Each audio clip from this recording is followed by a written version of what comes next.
भुईमुगाच्या शेंगा काढत असताना एक महिला शेतकऱ्याने डॉक्टर सुजय विखे पाटील यांना शेंगा खाण्यासाठी हाक मारली असता सुजय विखे पाटील थेट शेतात गेले.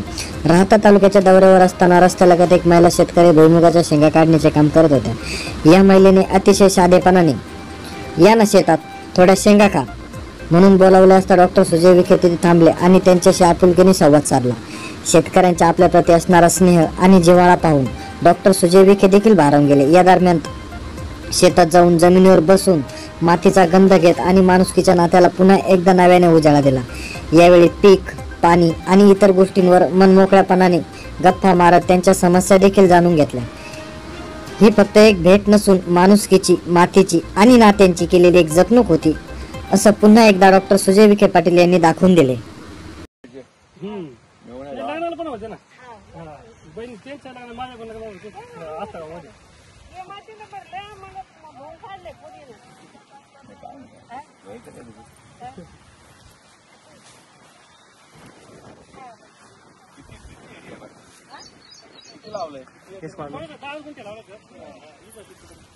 बाजार आहे.